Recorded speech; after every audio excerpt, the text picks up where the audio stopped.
All right. Hi, friends. I'm back with another Meg Journals Journal January prompt. Uh, Today's prompt is ticket. Let's see here. Number 3 is ticket. What I did already is I used some of my scrapbook paper. It's from the Pink Paisley Atlas. This is the paper pad that I got it from. Since I want to use my supplies, I want to go ahead and use things, I guess, that are themed. Even though I don't think of my supplies as new and old, I do want to be conscious of the fact that I want to use up some of my older things and move that right along so that I can go on to using my other things. This one is a close to my heart purchase. This is a stencil set pack 1, and that's where I got this from. This has that grid style mat on there, and I'm just going to use this archival ink in Rustic Wilderness. I'm gonna see if it works. When I haven't really thought out anything as far as what I want to do, I'm trying to lay it out so that I have all of the page covered. And if I get it on the next back page behind this, because this is only a piece, I'm thinking I should use a sponge, but I don't know. We'll just go with it because this is just me trying to do it on the fly. I will be right back and then we will go from there. And also, this is supposed to be a permanent ink, but I've never inked over acrylic paint, so we're gonna see how this works out. And here's the reveal. This is not really what I was expecting, but I'm going to put it through the heat gun and then see what's happening. Okay, so that didn't come out too fantastic. It's kind of smudged and it's not easy to look at. It like the ink got between the lines that are supposed to be separated. And so I'm going to try something else. This is all trial and error for me because I don't know how these mediums work together, and I probably chose a stencil that was too open. I'm wondering if I should use the stencil again and then just use some paint. And so here we go. This is probably what takes me the longest, is trying to figure out what I can use. Look, I've got some white stencil paste because I think I tried to use these earlier and it didn't work out. I'm not sure. So hopefully I can get the teensiest bit of paint on here. And don't laugh at me if you're gonna laugh at me because I used a bra cushion cup thing, you know, just be nice.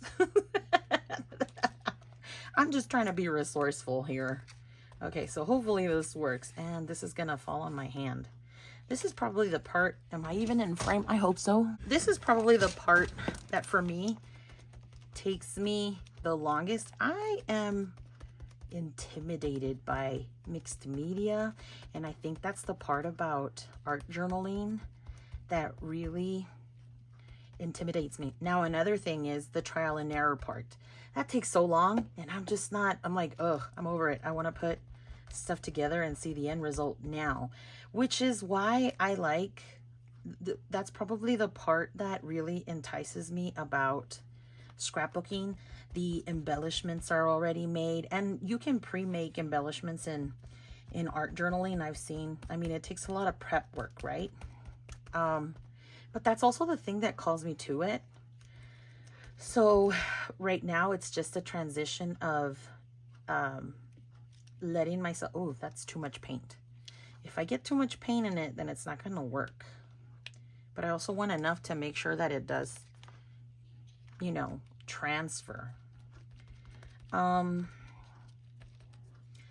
That's the thing that I'm learning. Is this supposed to go on my sponge and not my fingers, but it's not working that way.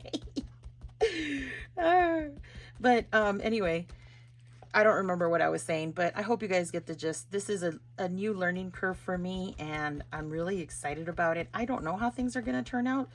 I think, and I struggle with that. That's the thing that I do struggle with, is I want something to look like what I think about in my mind.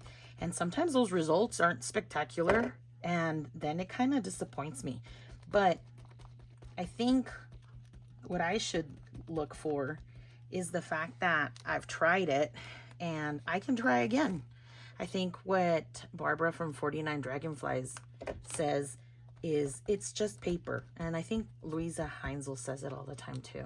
It's just paper. We can always try again.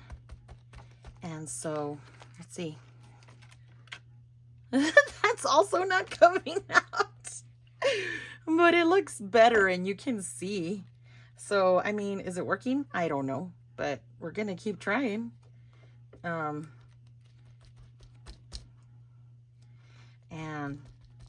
I don't know if I should have used this sponge or a stencil brush. Do I have a stencil brush? I don't know. Now, I just rubbed it. Oh, that looks way better if I rub it. But I have to make sure the stencil is on there pretty tightly. So, I didn't think that was going to look good. I was already doubting. I wanted to give up. I guess just see it through all the way.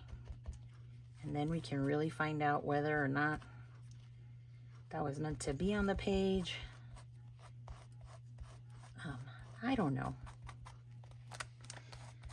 Okay, so I'm gonna tell you the rest of that ink paint is dry. It's just this little bit on the top. So at least I used it, but that's just, you know, you gotta use your stuff. And since I was pretty intimidated by it, I let that intimidation stop me from using stuff that I purchased. And yeah, it was, what, 99 cents? But at the same time, it's still money.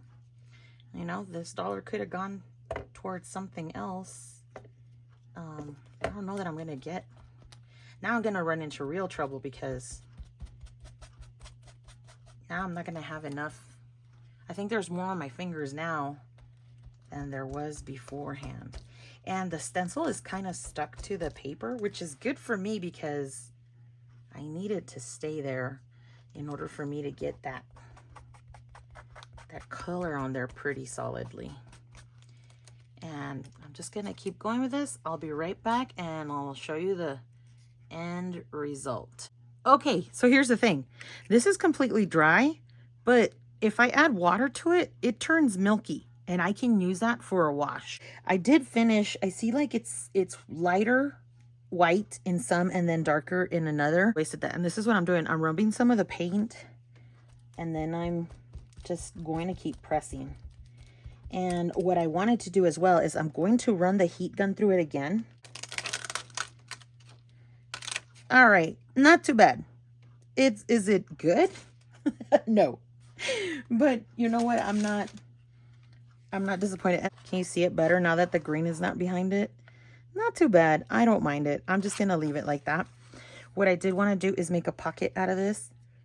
All right, friends, I will show you where I'm at right now. I did successfully attach the clear pocket to this piece of paper. I didn't add anything else to the bottom or on top of the stenciling, but maybe I should have. I did add some washi stickers that I had from some planner stickers, and then I did cut out these clouds out of, believe it or not, this is white paint. My son made some cards and he forgot to sand them so that the paint would adhere to the card that he was using, and so it came off straight like a big sticker. It just detached, the paint detached itself from the card. Oh my gosh, words are hard. And then so I die cut the clouds with that paint and I'm going to glue them on there. I decided to use one here. Well, looking at the shape of the cloud and that it was white, I remembered that I had some felt foam clouds, and I don't ever really use these, but I want more clouds on here, and it wouldn't hurt to use some of these, especially since they're different shape, because I did punch these holes, and the way I did that was I used my Tim Holtz pick. I don't remember what he calls them. And then I did use the new Tim Holtz ruler, and you can use those as a guide to punch the holes and be able to stitch or use them for whatever you need. Put the washi on the sides, and if I would have thought about it, if I would have thought it out more, I would have put them this way, but I wanted to put them up and down because it has the word let's go. And I'm thinking I'm going to put this ticket either right here and then add some more embellishment type of ordeals here. Now, I did have this this sheet of, oh my God, what are embellishments called now? I can't even, I haven't done this for a while. So now even chipboard stickers, oh my gosh, was costing me, as you can see, how much, what the wording is or what the specific names are for things. I do want to use this old school type of plain, and I want to use it right here. But now I'm thinking I should put it over here, and I think that would look cool. Oh, hello. It's just calling for that, isn't it? Maybe like that. Maybe like that. I am going to take a couple of layers off of the chipboard. That's what I'm going to do for that, I think. I really like the look of that.